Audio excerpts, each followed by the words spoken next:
Howdy folks, welcome to God in Genesis class for May 17th, 2020. It is lesson 35. The study passage today is Genesis 22 verses 1 to 19. The setting is the offering up of the long-awaited promised son Isaac on an altar on top of Mount Moriah by his father Abraham. Mount Moriah is near the place where Solomon built the temple hundreds of years later. Located there today is the Dome of the Rock and the Al-Aqsa Mosque. Religious Jews would believe that the temple will one day be built again on this spot.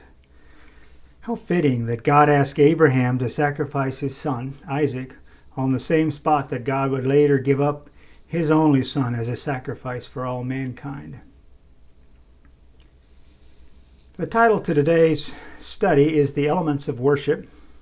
I believe it will be a very worthwhile and interesting study.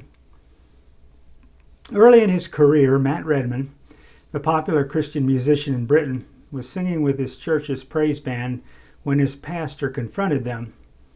They were proud of their musical performance, he said, but they were neglecting true worship. Insulted by the charge, the members of the band left the church. All that is except Matt Redman. Shortly afterward, he wrote his hit song, The Heart of Worship, which included these words, "I'm coming back to the heart of worship, and it's all about you, Jesus."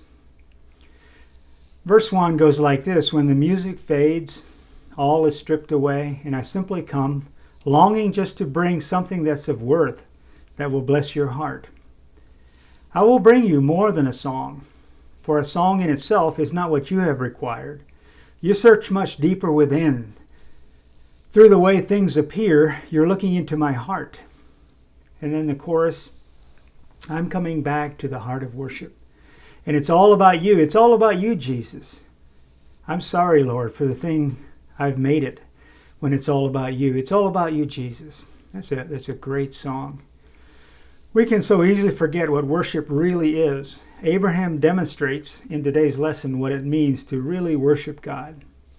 Let's start with the familiar story in Genesis chapter 22. So I'm going to read the text here, beginning at verse 1. "After these things God tested Abraham and said to him, 'Abraham.' And he said, 'Here I am.' He said, 'Take your son, your only son Isaac, whom you love, and go to the land of Moriah, and offer him there as a burnt offering on one of the mountains of which I shall tell you.' So Abraham rose early in the morning, saddled his donkey, and took 2 of his young men with him and his son Isaac. And he cut the wood for the burnt offering, and arose and went to the place of which God had told him. On the 3rd day Abraham lifted up his eyes and saw the place from afar. Then Abraham said to his young men, 'Stay here with the donkey. I and the boy will go over there and worship and come again to you.'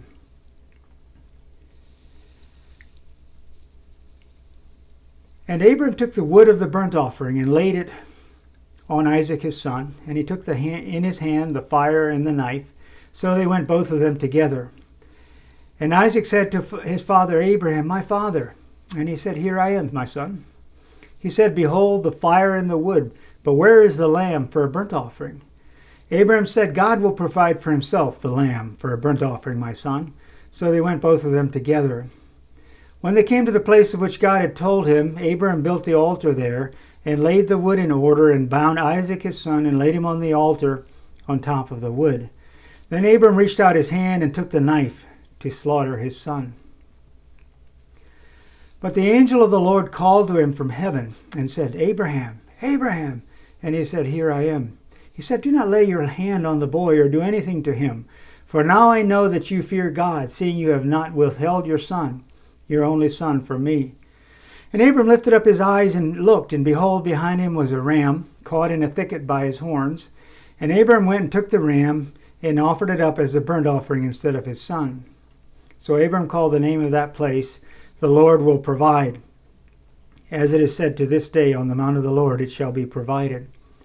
And the angel of the Lord called to Abram a second time from heaven, and said, 'By myself I have sworn, declares the Lord, because you have done this and have not withheld your son, your only son. I will surely bless you, and I will surely multiply your offspring as the stars of heaven, and as the sand that is on the seashore, and your offspring shall possess the gate of his enemies.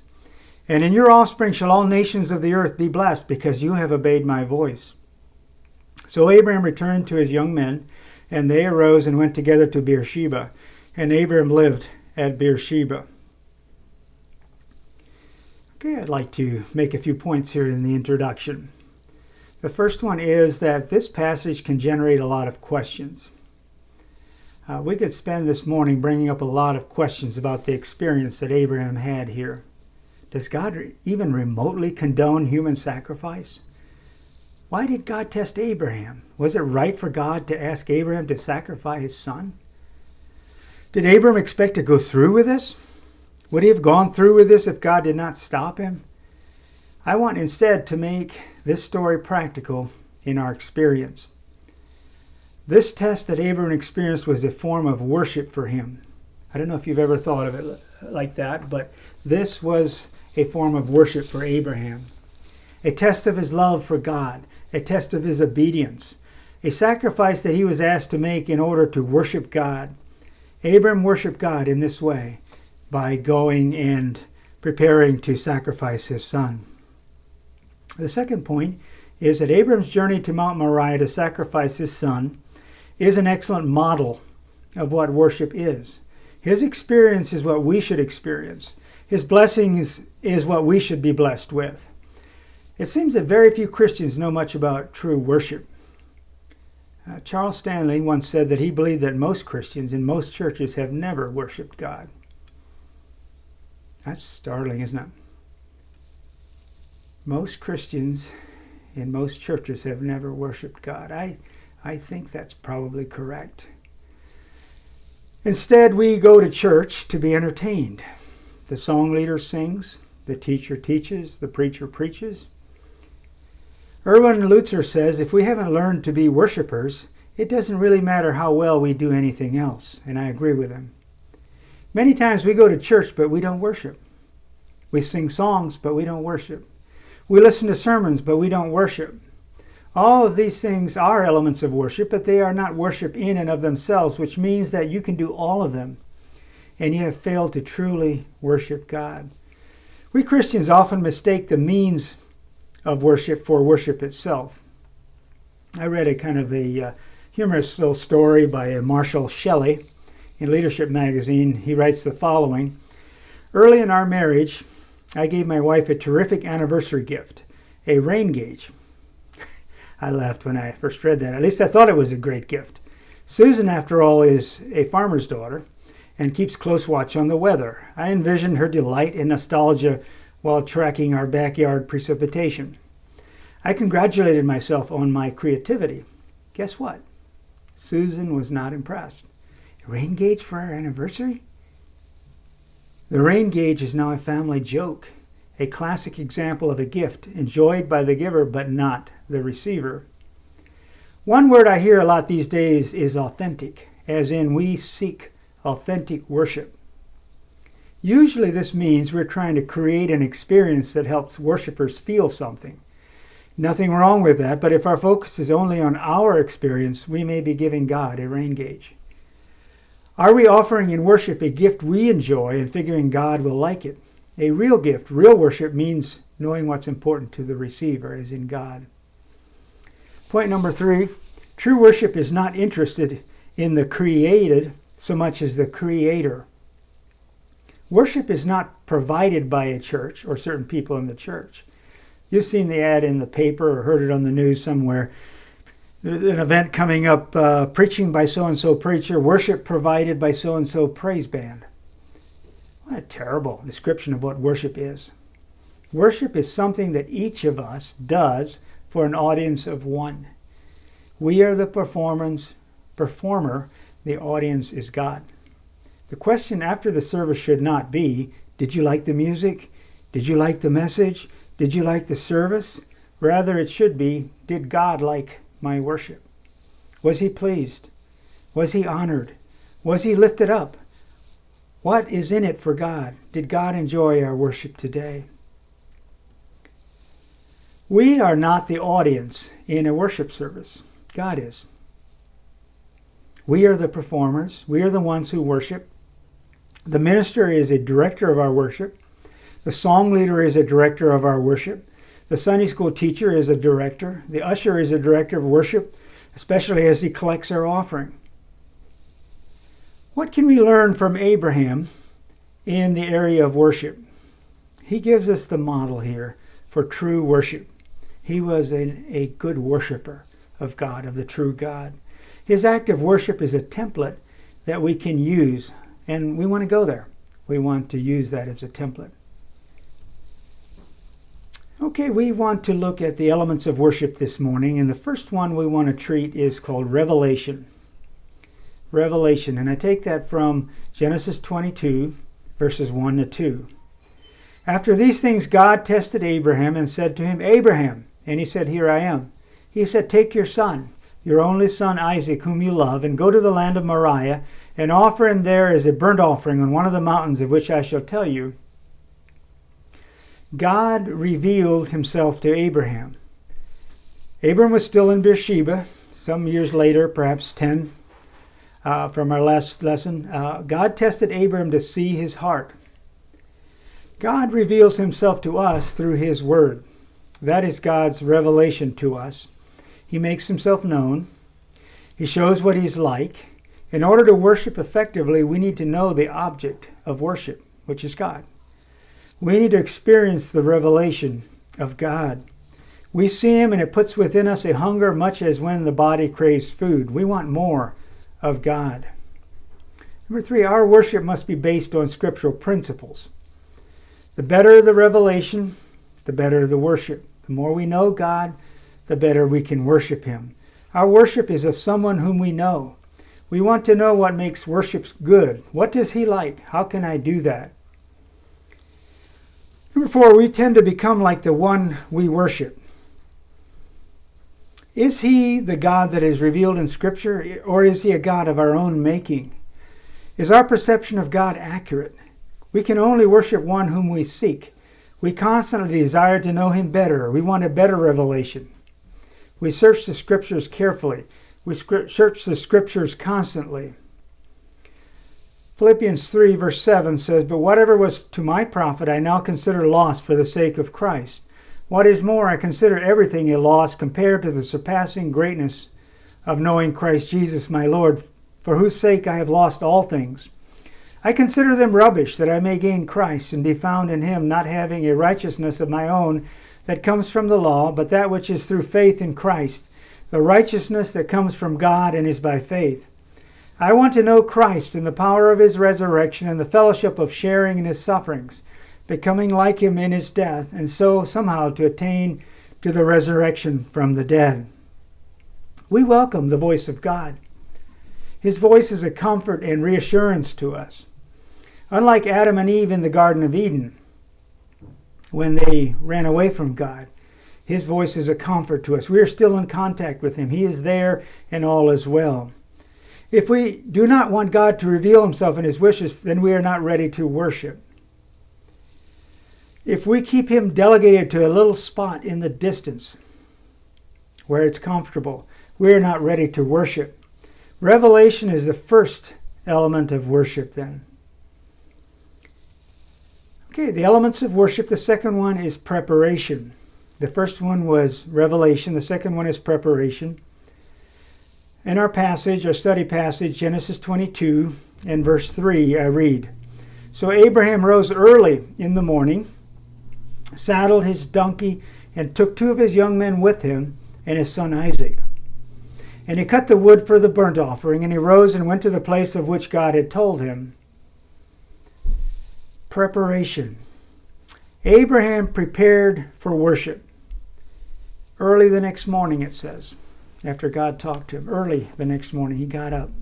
I don't know why he got up early, but he may have just been an early riser. Maybe he didn't want to talk to Sarah about it. I don't know. Maybe he was just decisive. Maybe he was a morning person, but I believe he was obedient. And he wanted to obey God. He didn't want to hesitate. He saddled his donkey. He got up his servants and Isaac. He cut the wood. He set out. Number two, we need to prepare for worship. Our hearts need to be prepared. Our spirits need to be uncluttered. We need to free ourselves from distraction. Most of us prepare for church. On a Sunday morning, we get dressed properly. We drive to the building. We get in the building. We may have our offering along with us in a nice little envelope or in our wallet or something. Maybe we haven't spent enough time in getting ready for worship. There are things that are distracting us. We are not in tune. We have not spent time in study and in prayer. So that's the first two elements, is revelation and preparation. The third one is then separation. Separation. Genesis 22, verse 4 and 5. On the third day, Abram lifted up his eyes and saw the place from afar. So they'd been traveling now 3 days, or this was the third day. Then Abram said to his young men, "Stay here with the donkey. I and the boy will go over there and worship and come again to you." First point here is Abram had to leave his servants behind. Not sure why all that was. It has occurred to me that maybe they would have tried to stop him from killing Isaac. I don't know if he thought that, or maybe he may have felt that this was just too personal an experience to be shared with his servants. I know that Christ acted similarly in the Garden of Gethsemane in his greatest trial, his greatest struggle. Mark records the following, and they went to a place called Gethsemane, and he said to his disciples, "Sit here while I pray." And he took with him Peter and James and John, and began to be greatly distressed and troubled. And he said to them, "My soul is very sorrowful, even to death. Remain here and watch." And going a little further, he fell on the ground and prayed that, if it were possible, the hour might pass from him. In one sense, we also worship alone. You say, "Sam, that's not true. We like to worship with other people." It's good to have worshipers around us. It's helpful to have those with similar feelings worshiping and singing and listening and praying beside us. Corporate worship is good, but we actually worship alone. Our act of worship is done alone. No one can do it for us. No one can take our place in this worship scene. We sing to God. We're not singing for other people. Some of us are. We shouldn't be. Our primary focus is to bless God, to reinforce our experiences, to lift Him up. We listen to the Word being taught. There is interaction between us and the teacher. The student and the teacher, there's that interaction going on. We do that. But ultimately, we connect with God. We should. In our worship, we connect with God. The worship is on a vertical plane. We give acknowledgement to the truth of what we hear, and our spirit connects with God. That is the goal of worship. And I know I've spoken to larger crowds before, and that I like to emphasize that in our worship services, that yes, I'm here doing my part, but your worship is between you and God. You are making that connection with God. God's Spirit is speaking to you, and you are responding.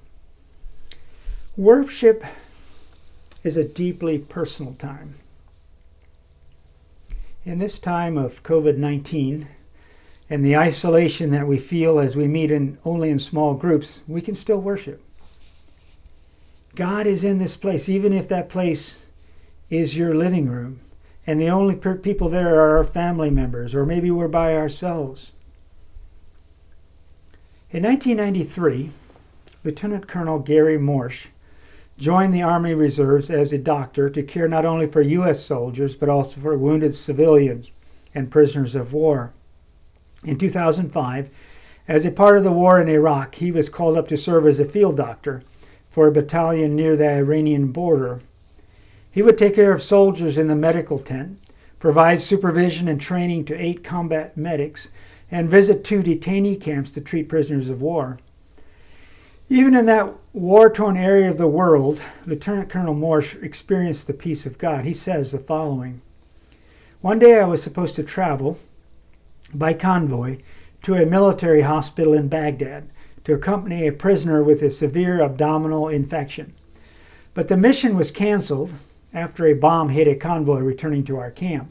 That was the third time in 5 days that one of our convoys had been hit. So we waited until a nearby combat unit could beef up security. A day later, we headed out. As I sat in the back of a Humvee with this very sick prisoner of war, I asked myself what I thought every soldier in that convoy was asking. Why are we doing this for someone we consider our enemy? I could see risking my life and the lives of American soldiers for another American, but risking all of this for an enemy prisoner of war? In addition to the anxiety I was feeling as we made our way along the dangerous road to Baghdad, I was also feeling very lonely and homesick. When I realized that it was Sunday and that I was going to miss the chapel service again, I grew even more depressed. So there I was in this armored vehicle, wearing about 50 pounds of body armor, helmet and weapons, the full battle rattle. Standing next to me was the gunner, his head sticking through the roof of the Humvee, constantly spinning one way then another, aiming his machine gun at anything that moved, looking for snipers, motioning for cars to stop or move out of the way, and screaming at drivers who didn't understand. We drove down the highway as fast as we could, trying to make ourselves a more difficult target to attack, tailgating the Humvee in front of us so a suicide car bomber could not come between us, and being tailgated by another Humvee. Sitting in front of me was a soldier monitoring the radio, who received messages from the Humvees ahead of us and yelled his information to the gunner and me. I decided to fight off my sorrow by listening to some music on my MP3 player. My son-in-law Eric had loaded my player with about 1,000 songs before I left home. Since it was Sunday, I decided to listen to some praise music. The first song was by the Brooklyn Tabernacle Choir, and all of us have enjoyed them, I suppose. Surely the presence of the Lord is in this place. I can feel his mighty power and his grace. I can hear the brush of angels' wings. I see glory on each face. Surely the presence of the Lord is in this place. Speeding toward Baghdad, crammed into the back of a Humvee, I sensed the presence of God as never before. I felt enveloped by the presence of God. God around me, God above me, God in me. As tears ran down my dusty cheeks, I peered through the thick bulletproof window at Iraqis in their flowing robes, their mud-walled houses, children at play, the tall and stately palm trees.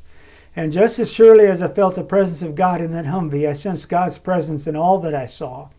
Here in this desolate country with the Shiites, the Sunnis, the Kurds, God was surely here. He loves Iraq. Then I thought of what this convoy was doing, and the words of Jesus came to me. Greater love has no one than this, that he lay down his life for his friends. John 15:13. I was filled with a deep sense of peace. I was still worried about the road ahead, but I had a sense of contentment that everything was going to be fine, no matter what happened. I knew that God profoundly loved every person on both sides of this war. This sense of peace and contentment lasted through my time in Iraq. It had nothing to do with bravery or courage on my part, but everything to do with the sense that God was with me and that many people were praying for me. I was blessed for that story. We can worship anywhere as we sense the presence of God and we lift our hearts heavenward. Corporate worship is great and is a blessing that we look forward to in the future. But even COVID-19 can't stop true worship. So far, the elements of worship that we've looked at is revelation, preparation, and separation. Now we want to look at number 4, dedication. Genesis 22, verse 6. And Abram took the wood of the burnt offering and laid it on Isaac his son. And he took in his hand the fire and the knife. So they went both of them together. And Isaac said to his father Abraham, My father. And he said, Here I am, my son. He said, Behold, the fire and the wood, but where is the lamb for a burnt offering? Abraham said, God will provide for himself the lamb for a burnt offering, my son.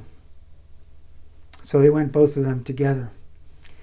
When they came to the place of which God had told him, Abraham built the altar there and laid the wood in order and bound Isaac, his son and laid him on the altar on top of the wood. Then Abram reached out his hand and took the knife to slaughter his son. I think Abraham lends himself to a new dedication here, a new definition for dedication. Also Isaac.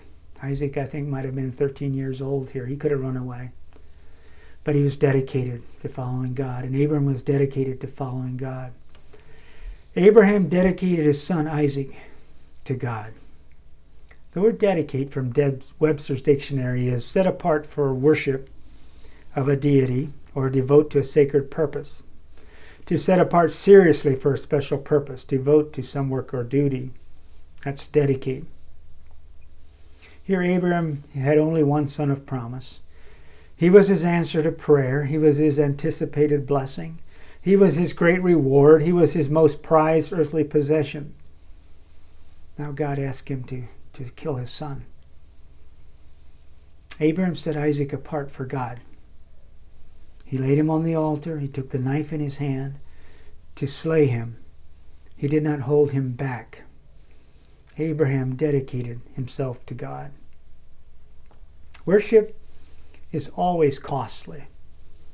I'd like for you to think about that for a minute. Worship is always costly. Worship is never cheap. William Cowper penned the words to that song we're familiar with. The dearest idol I have known, whate'er that idol be, help me to tear it from thy throne and worship only thee. To worship, we must bring a sacrifice and an offering. If we bring nothing, we cannot worship. If we pay no price, our worship is not worth anything. If we pay a small price, our worship is not worth much. If we pay a huge price, our worship is priceless. What will you bring? What sacrifices will you bring to the worship? Will you bring time? Time for worship. I think most of us do. Some time, maybe not enough. Will you bring substance to the worship service? Will you bring devotion? Will you bring nothing? A little? Will you bring much? Is our worship acceptable to God? Is He pleased with what we bring? Is our sacrifice acceptable?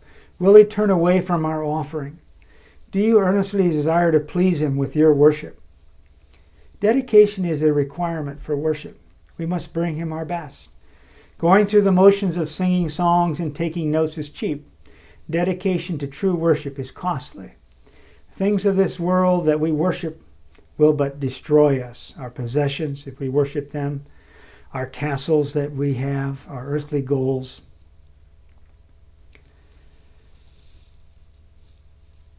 In the football jargon, there's a term that's called leave it all on the field. It means that during the game they don't hold anything back. They give 110%. God expects us to do the same thing as Christians. He wants us to be totally dedicated to Him. Is there anything that you're holding back? You really can't worship if you're not dedicated to God. The elements of worship. Finally, we want to look at proclamation. Genesis 22, verse 11. But the angel of the Lord called to him from heaven and said, Abraham, Abraham. And he said, Here I am. He said, Do not lay your hand on the boy or do anything to him. For I know that you fear God, seeing you have not withheld your son, your only son, from me. And Abram lifted up his eyes and looked, and behold, behind him was a ram, caught in a thicket by his horns. And Abram went and took the ram and offered it up as a burnt offering instead of his son. So Abram called the name of that place, The Lord Will Provide. As it is said, to this day on the mount of the Lord it shall be provided. A couple of points I'd like to make here. First of all, Jehovah Jireh means the Lord will provide. The actual name that Abram gave that place was Jehovah Jireh. That means God will provide. Abram was proclaiming who God was. He is our provider. Abram proclaimed what God does. He provides for us. This is praise. I have experienced that recently in my life. Jehovah Jireh. And I proclaim it. I proclaim it in this class. The Lord will provide. He is a provider. Second point I'd like to make, God is testing us. Will we worship? Will we bring a sacrifice? Are we willing to lay it all on the altar of sacrifice? In a real way, we are also testing God. If we lay it all down, if we dedicate it all to God, will we survive? Will God provide a way? Jehovah Jireh is His name. The Lord will provide. When we worship, we access the power of God in our lives. When we give it all to Him, it opens the door to God's power being manifested in our lives. Do we have the faith to access the power of God? Are we willing to risk? Can we bring a sacrifice? Can we dedicate everything to Him? Are we going to hold back? Are we going to prove God? When we worship by proclaiming the greatness of God, we are a witness for Him. Amen. He is lifted up. He is honored. Others are drawn to Him. Proclamation. The conclusion then to this lesson is the blessing of God. It's on those who worship. And I want to read the last 4 verses of our study passage, or the next to last 4 verses. Angel of the Lord called to Abram a second time from heaven and said, By myself I have sworn, declares the Lord, because you have done this and have not withheld your son, your only son. I will surely bless you. I will surely multiply your offspring as the stars of heaven and as the sand that is on the seashore. And your offspring shall possess the gate of his enemies. And in your offspring shall all nations of the earth be blessed, because you have obeyed my voice. As we worship, we not only bless God, God blesses us. We experience blessing. Have you been there? I have. We are right where we are supposed to be. We're right where God designed for us to be. We are worshiping our Creator. God bless you. Hope you've enjoyed this class.